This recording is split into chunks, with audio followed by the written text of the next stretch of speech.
the district has a healthy debt service reserve fund, about $500,000. You get to add that back in, then we subtract that September interest payment on the bonds that are outstanding. We're thinking around $7.9 million, right in that range, okay? That's what you can legally go out and get. And that's just a slide, just kind of shows you the way it works. All the districts that have property or boundary lines inside of Bates County get a piece of that railroad and utility. The county-wide number is about 41.2 million, okay? And this district has around roughly 10 million of that, okay? Okay. Now your debt capacity, if you were to do nothing and go from year to year, you can see that number on the far right. Maybe you can. If you can't, that first year, right now, we said that around 7.9 million, 7.7 to 7.9. It grows to 8.4 to 9.2, 9.6. Roughly, we figured 3.5% growth. It could be higher than that, okay? It could be 4, but I think a conservative and a real number to go on is 3.5. If it's better than that, then so be it. Then we're on the right side of things. So status quo, you could be all the way out to 2040 and having 17 million in bonding capacity, but you're not going to do that. You're going to have to do something between now and then. So we looked at a $6.7 million no tax increase bond issue. That's the first scenario that we're looking at tonight. That wouldn't require the district to raise the current levy of 0.8023. The life of that issue on interest is about $3.7 million that you'd pay over the 20 years when you're paying it back. But again, that's probably not going to happen because you'll probably refund it between now and then and get a better interest rate as you move forward. But that would be the lifetime interest rate on that. So I also include another slide. So let's say you do the 6.7 million, and Mr. Lyle and I talked about it's important that we have some bonding capacity in the next few years instead of having to wait 5, 10 years to really grow your bonding capacity. So if you did the 6.7 million, and I put there on the draft financing, I jumped ahead a little bit before I get to that. So the par amount would be 6.725. The net premium you see on there is $235,000. Now what that net premium is above and beyond what you are putting out there in par. Investors, school district like Adrian is going to have a high credit rating. You have an A+ rating standing on your own. You'd use the state's AA+ rating because it's a general obligation bond issue. So the better the rating, the lower interest that you're going to pay, and the more likely that investors are going to buy your bonds and want to pay more than just $1,000 per bond. They'll pay $1,100 a bond. They might pay $1,200, depending on where it falls in the series that they're wanting to buy. And that's what premium is. It's generated. Anything above that par amount of $1,000. And again, school bonds are for the last 10 years have always sold at premium because they're not a risky investment for an investor. Okay, since it is a tax-covered bond or a tax-covered issue, if things got bad and the economy tanked, you're not going to default on it because that can be raised amount to pay your debt. So you're never going to default on that. So that's what intrigues investors to say, okay, we want to buy these school bonds. These are things that we can count on. They're not going to default, and they're a good return on our investment. But you can see here, if you look down towards the middle on the uses side of things, we're looking at about $6.85 million in the project fund. Once you get the premiums in, and that's what you'll be able to use, okay? And that's even minus the fees that you see down below. Okay, this is the one I was mentioning. So if you look on the far right-hand side, the estimate of bonding capacity. So if we do 6.7, you can see where in 2025, your bonding capacity drops down to 1.693. And then the next year, it goes up to about 2.3. The next year, about 2.9. And granted, this is on 3.5% growth. If four is higher, if 6 is higher, it's going to be more, okay? But we're going on 3.5. Now, if you do this, that's going to leave you about 1.7 million in bonding capacity right after you do this issue. In 3 years, you're at 2.9 million. In 5 years, you're at 4.1. Okay, so it gives you a little bit of breathing room for something if something comes up that you need to do, et cetera. So it doesn't spend all your bonding capacity. And I'm talking fat. If there's any questions, I told the board last night it's dangerous to let a retired superintendent get up and speak in front of a group of people because we just talk and talk and talk. So if you have any questions, don't be afraid to interrupt me. So, Okay. All right, let's look at 7.8 million. It would require a 10-cent levy increase in your debt service fund, okay? So you'd go from 0.8023 to 0.9023. It obviously generates a little bit more money in your project fund than the 6.7, and what that number looks like is right here. You can see where the project fund went from 6.8 to 7.95, so roughly $1 million. You figure 10 cents, what is 10 cents going to cost the taxpayer? If I have a $100,000 value on my house, okay, I take that number and I divide it by 100. I take that number times the 10 cents, and it being a home, since it's assessed as residential, it's assessed at 19%. You take that number times 19%, and that's what you get. Okay, so 10 cents is, I did that math real quick in my head, but that's somewhere roughly, it's less than $100 a year on a home. Okay, but then that magnifies as you go up. 100,000. If it's commercial, it's not 19%. That's assessed at 32. Okay, ag is assessed at 11. So there's a difference in the amounts. But you can see that also raises your project fund. So you've got about $1 million more in project funds. Now, what's that do for your debt capacity? You can see instead of the million plus, we're down to 628,000 and 1.27 million. So if you think about that, in the first 3 years, roughly it's about $1 million difference, okay, than the $6.7 million scenario. So I got $1 million more after the first year, or $1 million less. I got $1 million less in the 3 years and $1 million less in the 5 as we move through, okay? All right. Now, I talked a little bit about bond rating. The district has an A+. Your last issue in 2020, when you went through the rating process, you were at A+, which is an excellent rating for a standalone. That's a testament to the job that the board and administration has done in managing money over the years.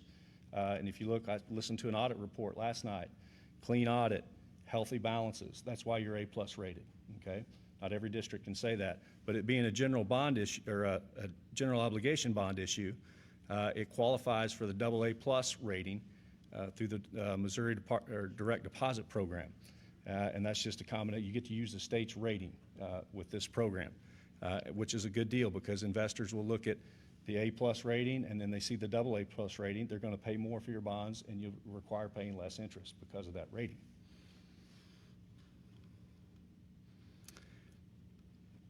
We always like to show this slide. People say, gosh, interest rates are high, and they are, right? But 80% of the time since 1993, they've been higher, and that's hard to believe, right? So if you look at this far left column's 1993, and you see how the interest rates have come down over time. You see that last far on the right there was COVID, where it dropped. The problem is we're in a COVID mindset when interest rates, you probably, as I was looking today, interest rates on an issue like this around 3.8% in some instances in highly rated bonds. During the COVID years, it's more like 2, okay, because there was no money out there and they were trying to loan money and get people to buy bonds. So that's why they dropped so much. So my point being is, and there's some narrative on all of those, the bond market, the interest rate market and the bond market is really volatile right now. Why? We've had, obviously a presidential election. We've got high interest rates in the federal government making moves on lowering interest rates. We have political unrest outside of this country in different parts of the world that might affect the oil prices, that just really concern investors to what they'll pay for and what they'll require to invest money. So those things impact that. We're really hoping, I heard some discussion up here earlier, and we're very early into this process, but as we move through this, we're still a long way from selling these bonds, okay? So you figure 4 or 5 months, there's going to be changes, right, in the market. And if the market goes down, the project fund goes up. Your interest rate goes down, borrowing cost goes down, you get more money in your project fund. It's just the opposite. If the interest rate goes up, it costs more out of the project fund, and that's how it works. So that's a lot. I apologize for that. Are there any questions from anybody? I'm always in the good spot because I get to get you your money. Okay? The architects are the ones that are going to spend it, right? So, okay, thank you. Yep.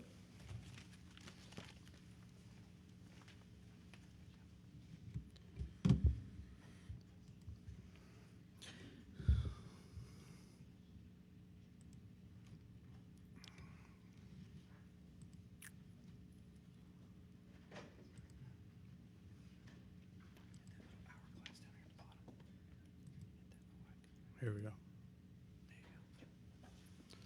All right, now I got Justin and Jennifer from Hollis and Miller. They're going to walk through kind of a rough plan and take questions and answers and go from there.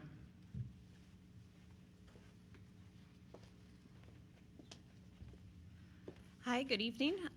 We are excited to be back here in front of the community again tonight. We were here November 6th, and obviously this is our second meeting, so we took feedback and information we received on November 6th, as well as recent information and things that we have been given based on some current pricing estimates, things like that, as we've started to develop and really go through where we are at with the bond planning for next April. So just real quick, want to do some introductions. Again, I'm Jennifer Burka. I am a client leader and architect with Hollis & Miller, and I'll let Justin do his introduction. Yeah, I'm Justin Durham. You guys might remember me. I was here in the 2019-2020 era when we did the facility assessments and the bond issue back a few years ago, and good to be back with you. We also have Kyle listed on our introduction page, and he will be joining us as we move further into the design process, but just wanted to get a face out there in front of you so you recognize our group. We are also working with two consultant groups, MKEC Civil Engineering and RTM Engineers, which is our mechanical, electrical, plumbing engineer firm. So what are we doing? What is the why? Why are we here with you tonight? We want to be able to give you the opportunity to have your voice be heard, to understand what the priorities are that the district and board are looking at, as well as hear from you and what your concerns and different items are that you want to bring forward in these meetings. We want this to be an open dialogue, so please feel free to interrupt us. Don't feel like you have to wait till the very end of our presentation. We want this to be an open conversation with you and to hear your feedback and your thoughts and comments as well.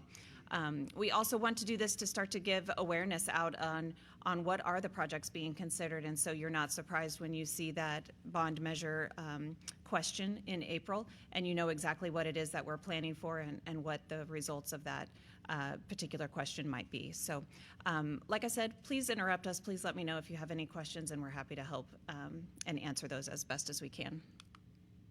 So like I said, this is all gearing towards an April 2025 bond vote. We are working with Alan and his group as far as what you've seen tonight, as far as that $6.7 million range is what we think we will be going for, and have the capacity to be able to apply these projects to. So before I get started, any questions on any of that? And if not, we'll jump into what some of these potential projects that we're looking at. So areas of consideration, and if some of you were here with us on the 6th, this is some of a repeat, but I want to make sure we touch on each of these individual areas for those of you that were not here on the 6th. The three main areas that we're really focusing on this evening, doing some upgrades on the site plan, so we know that parking, playground, building access, some of those areas are important factors that we want to consider, and also those are areas being impacted depending on the work that we may do as far as new construction. We also want to complete some of that work that was done prior. So in 2019, the secure office entry piece on the elementary side, we were not able to do that full secure vestibule piece. And so we've come up with some ideas and considerations for how we can help to alleviate some of those security concerns, but also being able to maximize where locations are in the building relative to where classrooms are. And then the third piece of that being also the continuation of the discussion of a gymnasium. That's been a hot topic and something that we know is a needed necessity here at the building. And so we want to walk through what some of those options may look like for gym. So again, looking at the site plan, this is just a Google image of the building today and what we are looking at. As we start to look at where some of that space may be impacted, the largest piece you'll see in orange is looking at the potential gym. So we'll get to that here in a minute, but you can start to see how that impacts on the existing playground that is out to the north of the building now, and also knowing that there's concerns of lack of parking. So starting to look at how we might be able to reconfigure that space to the north, being able to get you closer to that 250 parking stall range, and also how do we help to alleviate any cross traffic that we may have between bus, high school drivers, student drivers that come in, as well as faculty, all of those different groups and how they interact together onto that site plan. So looking at this, again, all of this is still very conceptual. We're still working through those ideas and how this all corresponds to one another, plus the feedback that we get from you this evening. So this is our first kind of take at what that would start to look like.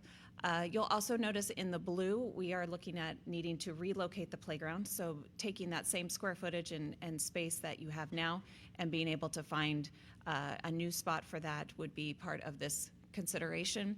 And then other areas and shifts that would maybe happen across the building. As we look at the interior renovation, like I mentioned, the secure entry was a piece we wanted to touch on with the elementary school.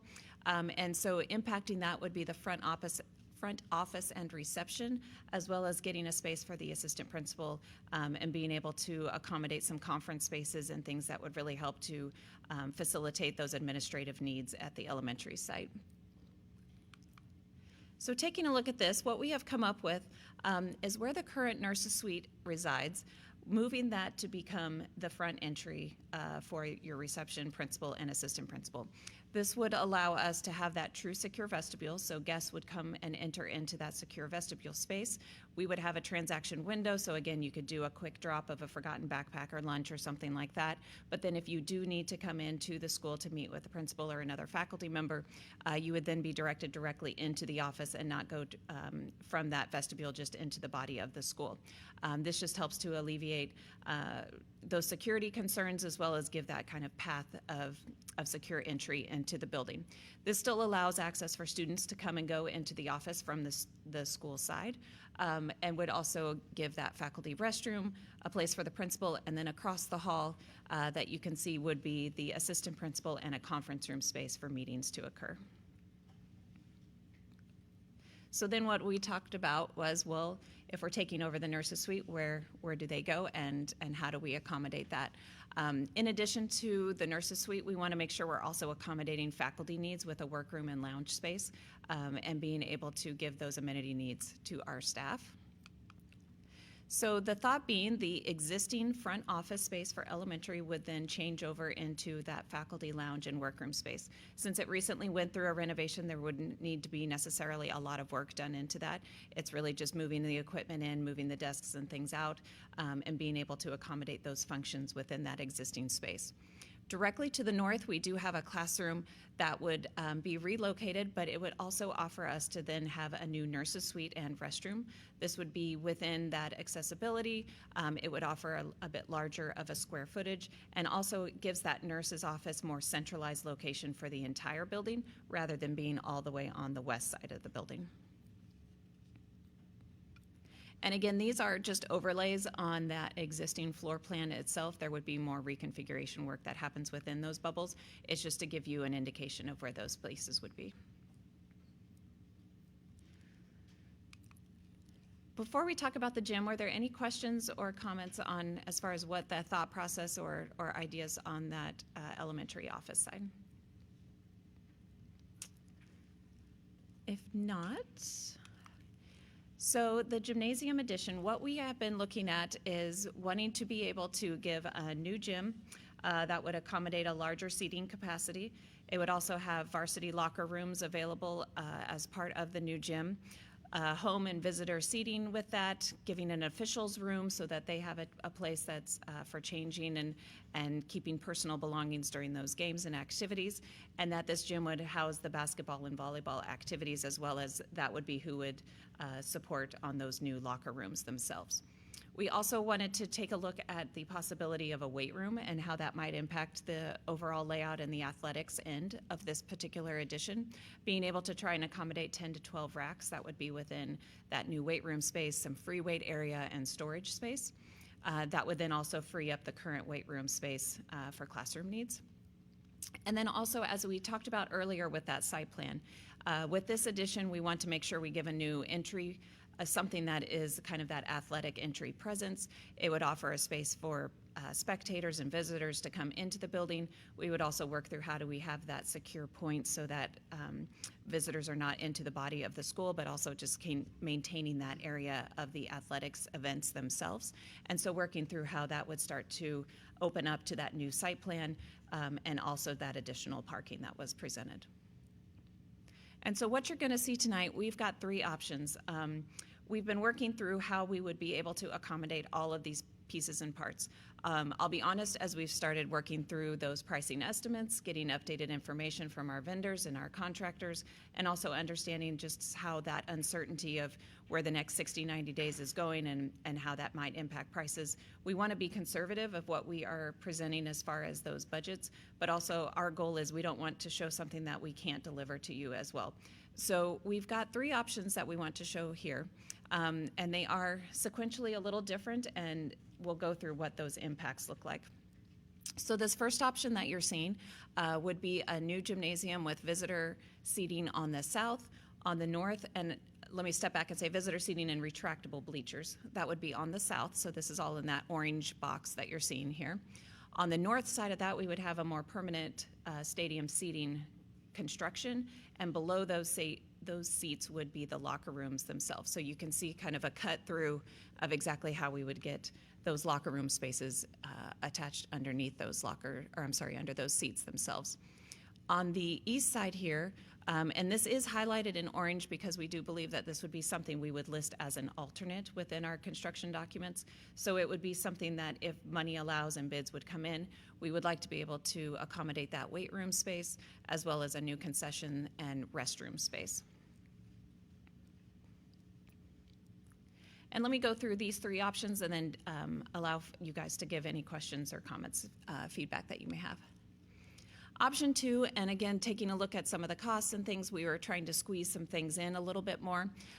Again, the very similar configuration, we are just looking at a little bit less of a seating capacity. So in this particular option, we're at 1,000 seats.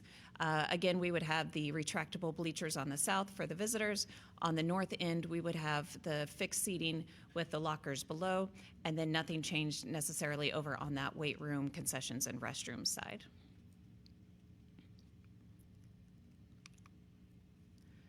Option three is where we are trying to offer as many potential opportunities and giving those different pricing components a place to land. So we have, again, in the orange box, your gymnasium. In this scenario, we have retractable bleachers both on the north and the south, so very similar to what you have in your current gym. But what you'll notice is the lockers are not part of the gymnasium enclosure itself. They are over on the east side. So we have those varsity locker spaces just across that hallway, also with the officials room and storage. And then an addition that could be the weight room over on the west in that blue area. And again, doing this in a way that we can segment out these different buildings to be able to get pricing associated with each of those pieces. In this particular option, we are just under 900 seats in the gymnasium. And to give a reference point, we looked in the existing gym that you have now, and we're estimating about the 600 to 650 is the actual total capacity of seats that you have right now.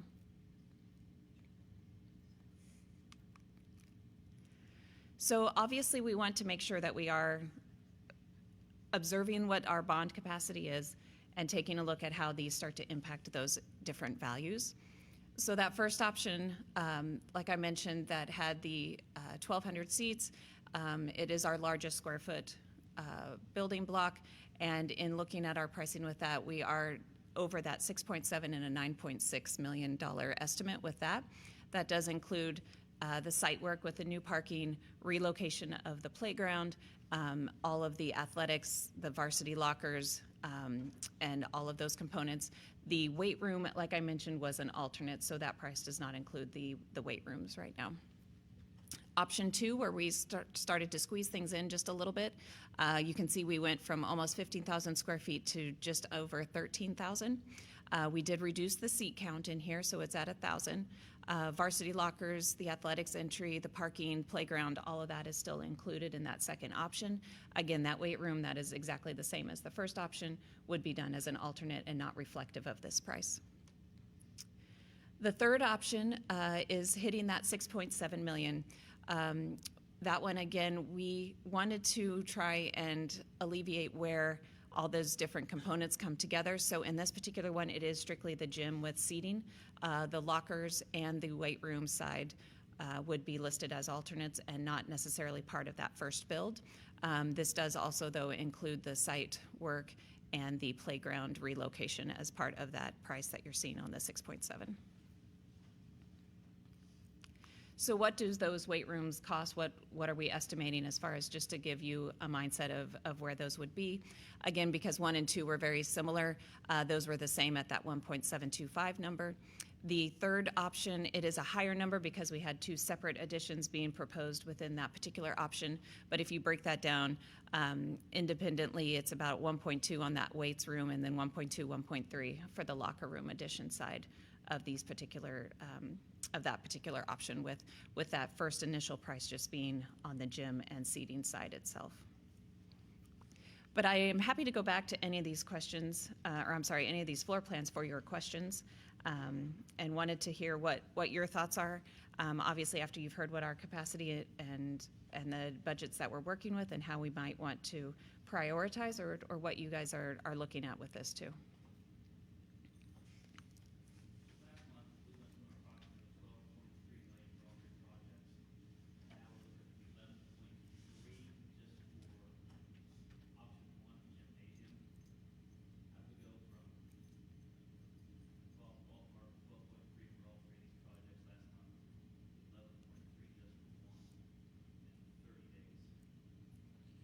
So that's a good question. So we started working with some of our contractors again. Pricing this up, we talked to them about why did the prices go up? And what we were told is that starting in January, some of our contractors have been given notice that steel, HVAC, electrical, and some other items are gonna go up 14% in January.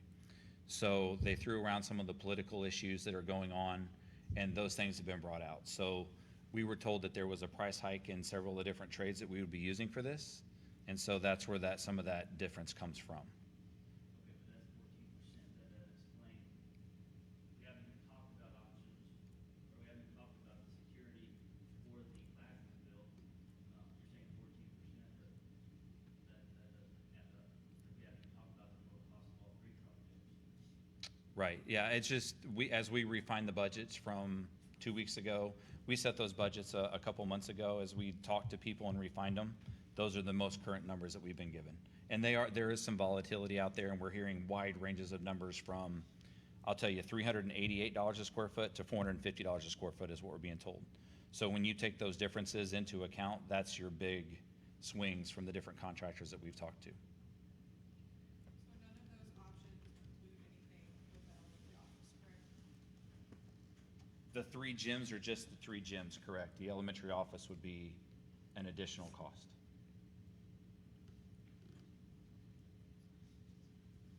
So the difference between option 1 and option 2 is $2 We million plus, but you're only losing like 200 seats and 10 feet on the court. Is that correct? That's correct. We're losing almost 2,000 square feet on that one. That's fine for right now, but what about 15 years from now? Need that space. Well, you can ask George's class sizes haven't changed since he's been here. Okay, they haven't, but how come we've outgrown all our gym space now? Class sizes haven't changed. Have we?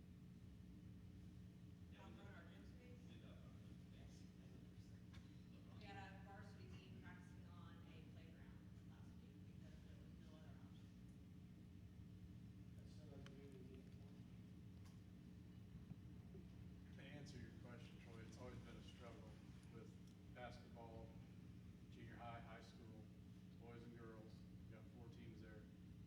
wrestling in there too. That's always been a struggle. And then you throw Little League in there too. And some of you guys are starting to practice at 9 o'clock with Little League here in both gyms. So, Right, so you just made my point. Class sizes have grown, but our need for gym the space has. usage has grown. Our activities that we offer here. Yes, have grown. Have grown.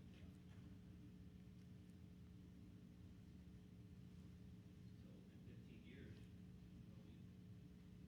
I will need more space.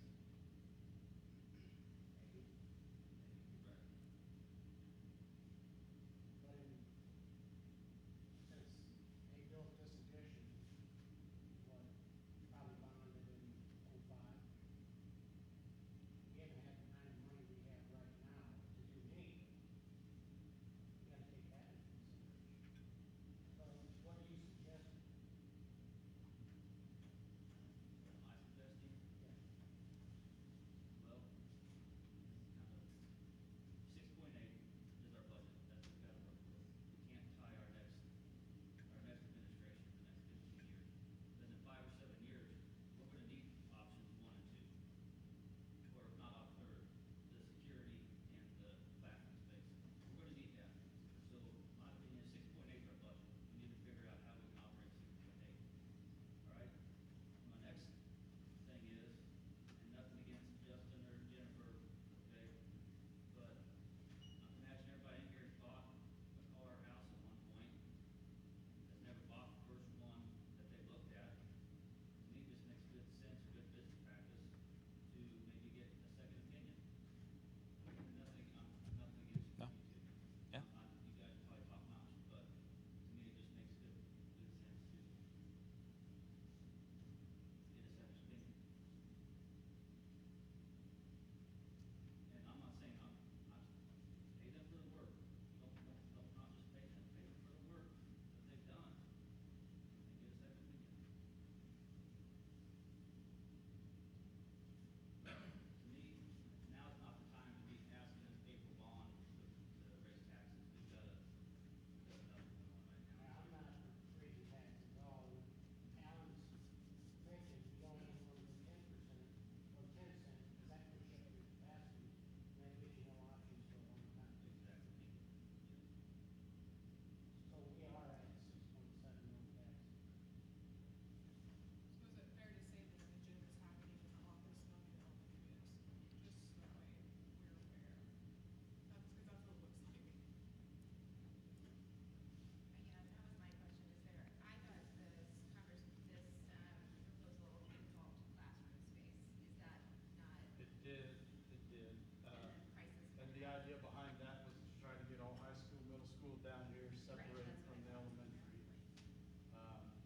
And it becomes where, what's your needs, what's your wants, you know, and from what we're talking here tonight, needs are gonna outweigh the wants. Yeah, we would love to have every middle school, high school down here, but do we need a gym more? Do we need classrooms more? See where I'm going? Right, absolutely.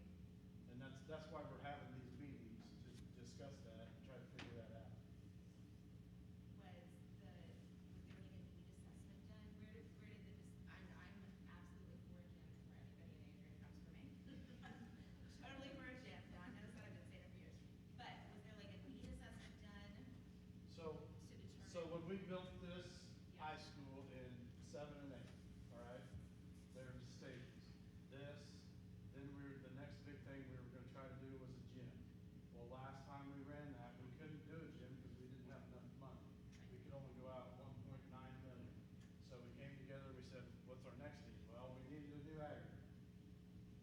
So that's what we did, and we redid all the plumbing infrastructure within the entire district. So then, when we left that, we're like, okay, our next big thing is gonna be possibly the gym, if we can swing it, because that was built, George helped me out, 1972. And last time, when we did that, that floor was supposed to get replaced in that one, because it's not very good. And that was one of the things that had to get cut for budgetary reasons, when we did the ag room and the renovations to the bathrooms and all the plumbing and everything. So here we are today with this is the time where we can do the gym possibly, and maybe do something again in 5 to 7 years. Does that make sense? It does, but I'm still, is that decision of the gym now and other things in 5 to 7 years based on the last 10 years of stuff? Has anything been said to staff or the community as far as what are the needs now? Has anything changed since that last assessment? Not really, no, because I mean, as a district, we see what our needs are in here every day. Does that make sense? Yeah. And yeah, we would love to get every middle school and high school kid down here where they don't have to traipse through the elementary. Right. And they're not moving back and forth, which it is a good environment, but it's sometimes bad also. Absolutely. If that makes Ready sense. in the back of that. Yeah. Sure. So, I mean, that's kind of where we're at now. And you started off with a grand vision. Yeah. This is what we want, and the truth is, what we've wanted and what we've needed has changed It a has. little bit. It has. It's still the same, but it has changed. For example, we couldn't do the gym, but we had an ag building that needed desperately to be rebuilt, so we did that. So we made more classroom space that way. It's still part of the grand vision included a gym because that's a big need Right. too. Yeah. So we fulfilled parts of our grand vision. And like when we did this in '07 and '08, we ran that bond for almost $7 million. Well, that tied our hands for like 15 years because we couldn't go out because we were at our capacity and we had to spin down our debt service before we could go back out and say, okay, now we need this. And that's what I don't want to get into in the future moving forward. We go and we say, okay, we're gonna put 10 cents on and take that in April, and then we could be handcuffed to, well, now you can't do anything for 10 to 12 years until you spend that debt service back down. So this way you get a little bit every time, every 5 to 7 years. Correct, And it all Alan? goes towards the grand vision. You've got 1.6 million that you're gonna have, if you go to 6.7, you have 1.6 million that you can go to. And then in 5 years, you're up around 4. Talking about safety entrances and things like that, which are obviously very important. You could go and get those things with, I say 1.5 million, but you've got some room, whereas if you take it to the end of your capacity, on 3.5% growth, it's gonna take some time. I won't be able to do something that, Adrian is probably more safer than where I was superintendent of Raytown for 14 years before I retired. We needed safety, the entrances and things like that, just because we're more populated. That doesn't mean we can hear, right? So, I can work into that, but if you go to, you push your capacity, it will take time. And I'm not saying anything bad about building this because it was a need at the time. We needed it. And we did what we had to do to get this. And now, if we can avoid having to do that again and wait so many years, coming back and say, okay, now we want to do this. Okay, 5 years have passed, now we want to do this. Instead of waiting 12 to 15 years or whatever. Because we went to our full bonding capacity and then we got to wait to spend that down.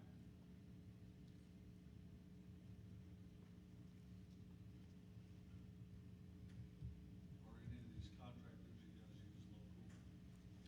Yeah, we met with Cohen Building Systems today, so they're out of Clinton, so yeah, they're local. They actually have done some work for us here in the They did past our- with the they ag did building. our The ag ag building. building. And then they were did some- the head on the last renovation we did there and did an excellent job. Good thing about them, they got local guys. We had tons of local graduates working in our building for them. And get a little better work and product when they're done because they take pride in it because they're from here.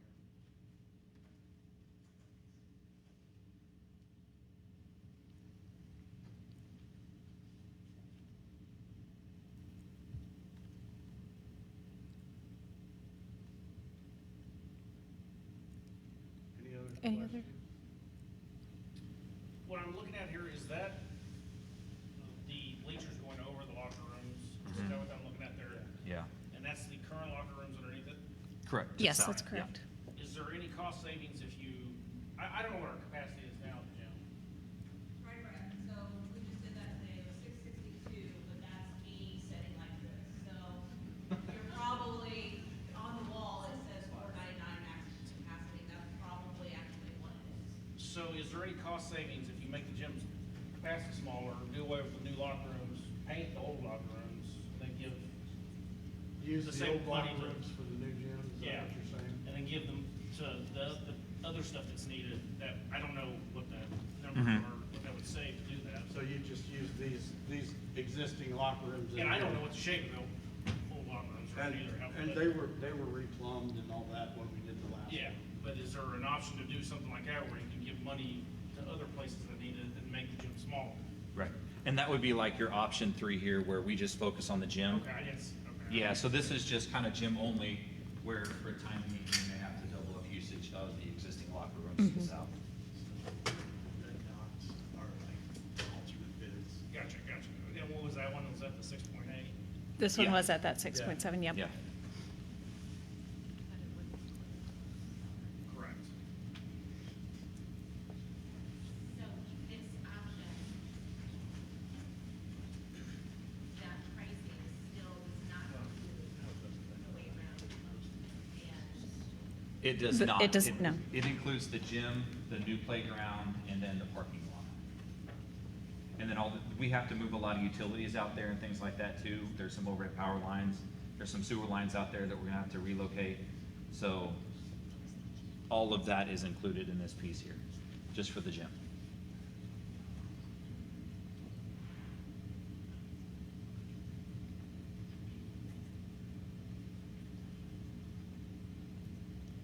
so as far as, for me, the seating capacity is my biggest, I think going to 882 is a struggle for me, because that's not gaining very much from what we currently have. And our goal here is to be able to host events, we like hosting postseason events, and I don't know eventually if we're going to be able to meet the minimum to be able to host those postseasons. So the 882 is a hard number for me that I'm struggling with.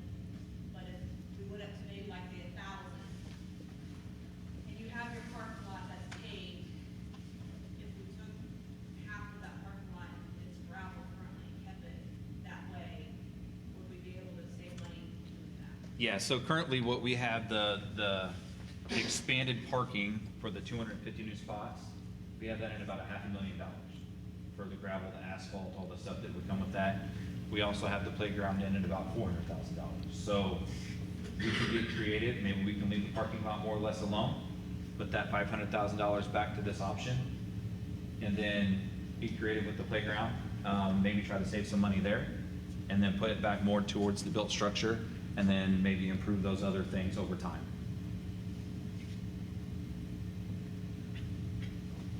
So if you did that, what that would look like is, if we took $500,000 off for the parking lot, you're down at 6.9 million.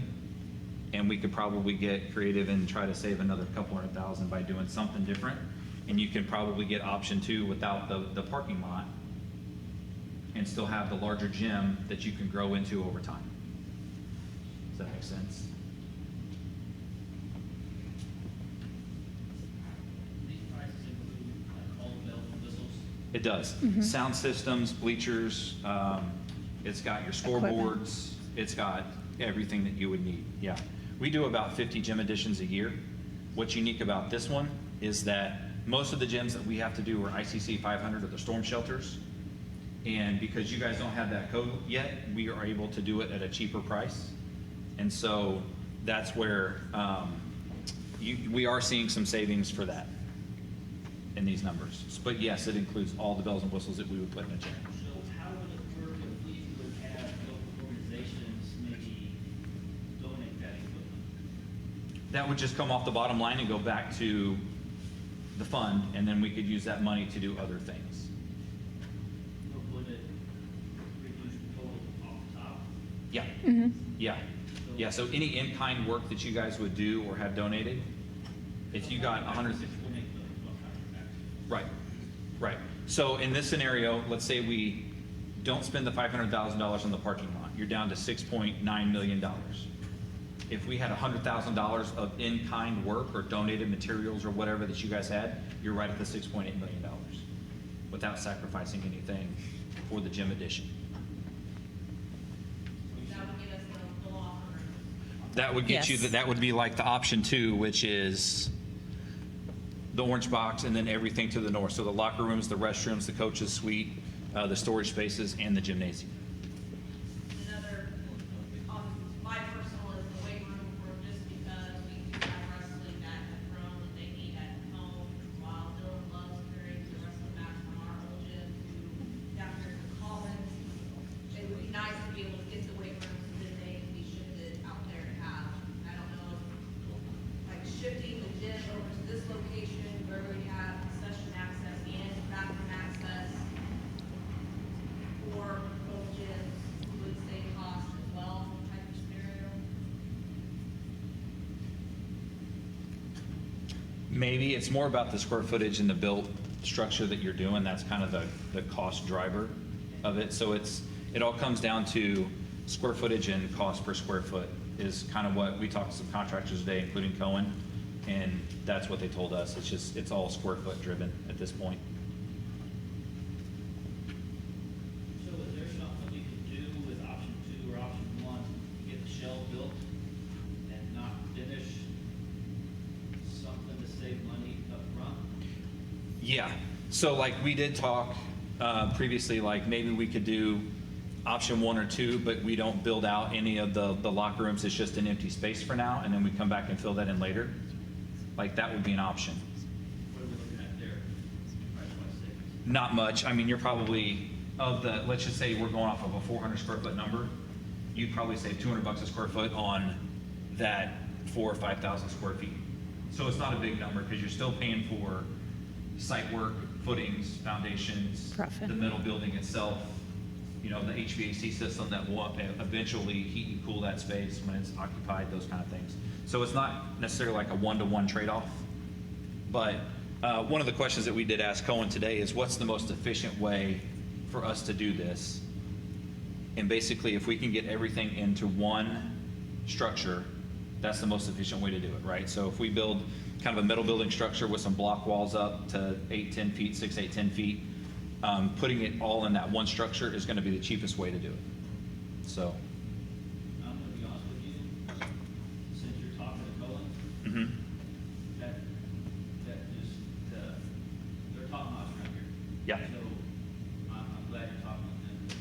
I trust that you guys just went here, all went here. Yeah. We were all on a Zoom with them today. And like I said, they did our other project and they did a great job for us. Landon Swope was the lead on that. I've known these guys. Did an awesome, Steve was also there, so. And the other contractors we talked to, it was Newkirk and Novak and J.E. Dunn, right? Which both of those organizations have people that live in Adrian, right? So we try to, anytime that we do a project, we try to find those connection points. Because you're right, like we can trust them a little bit more because they do have our best interest at heart. So. Okay, so, question, because I know I'm gonna go back tomorrow and I'll, you're gonna ask me, because I'm the one that's here. If this is what we go with or whatever, I'm not saying I'm against the gym, by the way, like I've played sports my whole life, my kids will play sports here, I'm not saying we don't need a gym. But, I'm just asking, if we do this, how long until you can foresee us doing the office updates? Because unless you're in that end, you don't understand why that's a problem. Right. Like that space is tiny, you have kids in there screaming, throwing fits, melting down, and parents coming in to sign people out, and teachers in there trying to make copies, and like it's a disaster. It's not big enough, and it's not secure. So how long until that could be done? I mean, I guess that would be up to conversations with the board and Mr. Lyle, but, you know, what Dr. Markley just said was, you know, we estimate that office nurse swap that we showed you to be $600,000 to $800,000. So if we had 1.6 million almost immediately, you guys could go in a couple of years probably, or a year or two, and do that, and still have some bonding capacity where you're not borrowing so much that you go down to zero and it takes forever for it to build back up. You always want to have a little bit reserved so that it continues to build a little faster. So what Don and I talked about is we would like to sit down take all the options that we've talked about, whether it's the gym, the office, the nurse, the classroom, like remodels or additions or whatever that might be, and try to put that on a timeline, work with Dr. Markley a little bit and say, in 4 years, the classroom renovation piece of the elementary is gonna be X amount of dollars, and this is when we'll have that bonding capacity. And then focus that out and almost have a timeline for you to show to you guys next time in terms of, to give you guys kind of a timeline of what you might be able to see and when. For the classroom additions, the renovations, all the parts and pieces that we've talked about. If that makes sense, does that kind of answer your question? Yeah, and I think I think that is a better answer to all of our elementary teachers and our two secretaries and our office staff, to have some kind of a plan that you were like, you know, this, we didn't have enough money last time, we're obviously not having enough money this time, office, sorry, but if we have a plan of, this is what it looks like, because otherwise it's just, Right. because that, I mean, this wasn't, we didn't even see prices for that stuff, so. Right, and I can tell you that we're still very early in the process. The cost difference that we saw last time, we went from a little bit lower to a lot higher. I don't think it's gonna go above that. I think people are being very conservative with the numbers that they're telling us now. So that's why Jennifer and I were talking about, we would do several different options as alternates. Last time, I think we went in 2019, 2020, we took 4 alternates, I believe, and we were able to take 2 of them, just to extinguish, you know, and use the money as best as we could to get as much done as we could. So what we may do is, Took 2 alternates. yeah, we took, I think, 2 of the 4. And so what we might do here is do an alternate for the weight room, bathrooms, et cetera, and then also do an alternate for the office. And if we can afford one or the other, then that'll be a discussion with the board, with you guys in terms of what should we could move forward with in the $6.8 million. So what we want to do is give you guys a lot of flexibility on bid day in terms of what you're able to do with your bonding amount. So that would be our goal, is to give you guys options, and then you guys can pick what we move forward with. And that went really smooth last time. Like you said, we added 2 alternate bids. I don't even remember what they were now, but because we were under on the building, so we could add 2 other things that we had alternate bids for to that project to get done. Don, would you want to go over the reasoning for needing new locker rooms? Not new, but 2 more, 2 more. like we talked about last night? That just helps when we host stuff. Currently, we have teams changing in classrooms, in the junior high hallway and on the stage. So that would take some of that away, if that makes sense. Amy, if you want to speak to it a little bit too. Yeah, so to be able to host a district, a lot of times whoever's in the district, basically you're going to volunteer to host the district. And if there's multiple schools in the district, generally the best facility gets it. Now, we've got it in a few years here because of location, but generally most schools that's gonna have a gymnasium and have house or locker rooms is going to get that bid most of the time.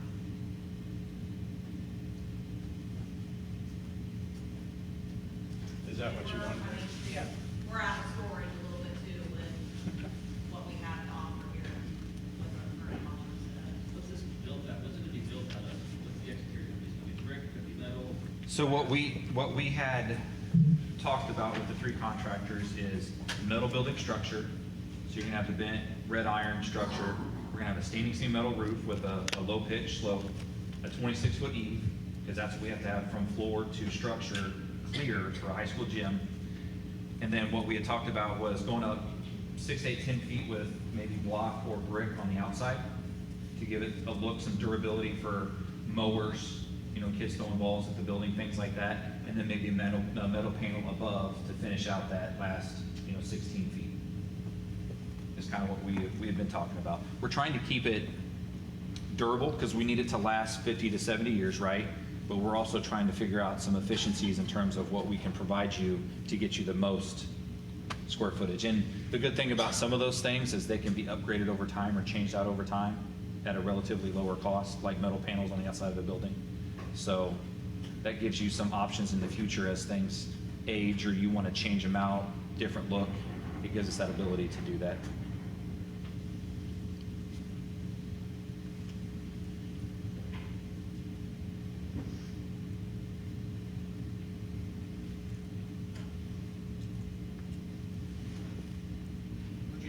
ceiling height was gonna be? It'll be 26 feet at the two ends, so what we had talked about today is having the ridge of the metal structure go right down the center of the court.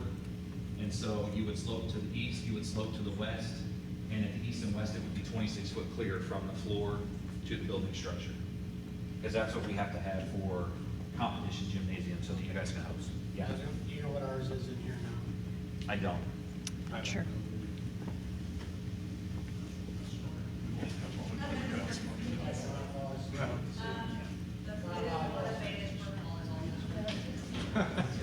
That's the home court advantage there. We're used to that.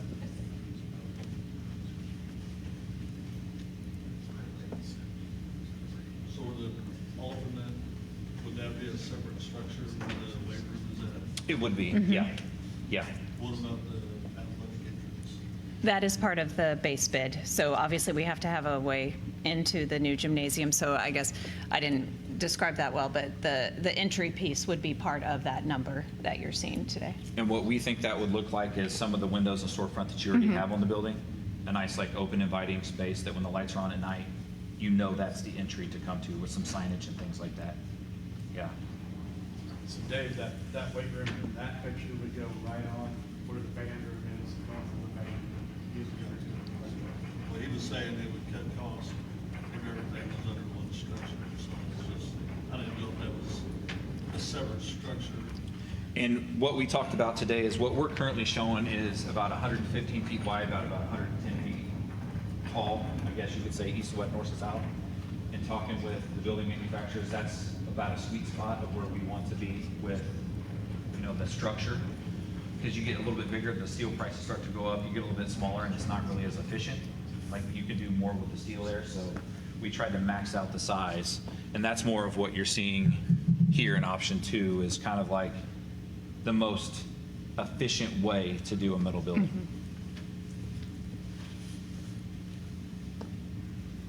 Yeah. Your opinion, where could we cut some cost and keep the size the same? Out of this structure, I mean, what we could do, instead of doing the north side, the concrete bleachers up to a mezzanine, we can keep the mezzanine, but we could replace the concrete bleachers with retractable bleachers.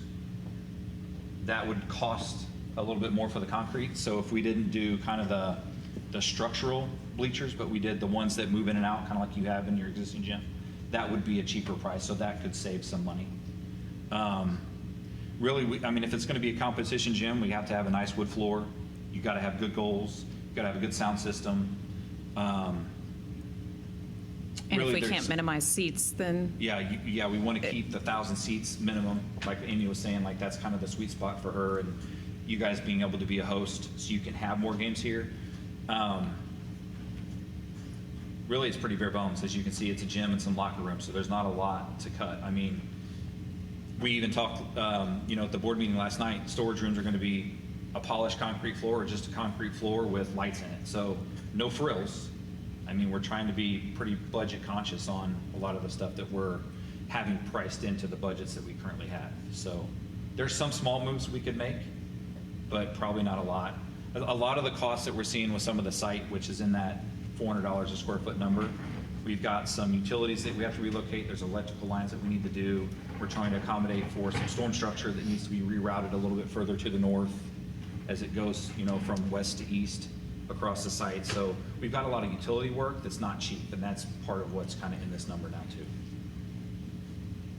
That main sewer. Yeah. Yeah.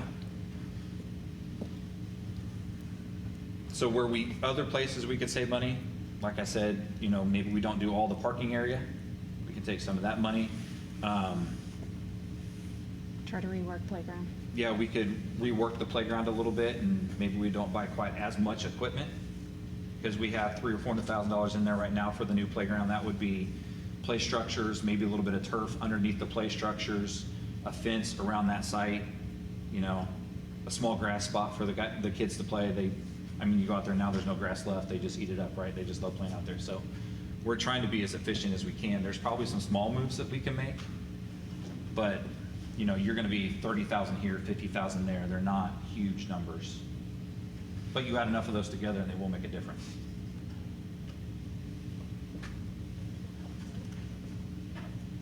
Sorry, we can go. No problem.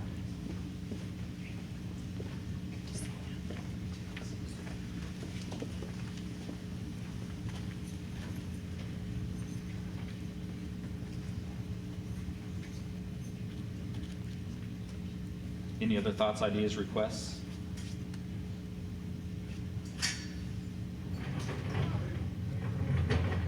Okay.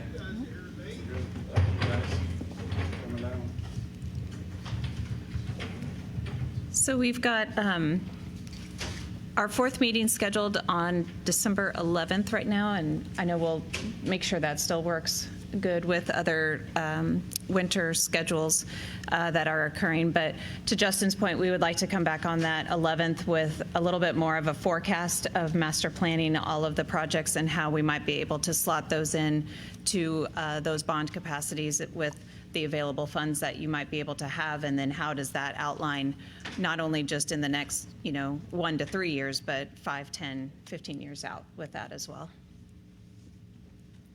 But if there's no other questions, that's all what we have for presenting this evening. Thank you all very much for coming. Covered, guys.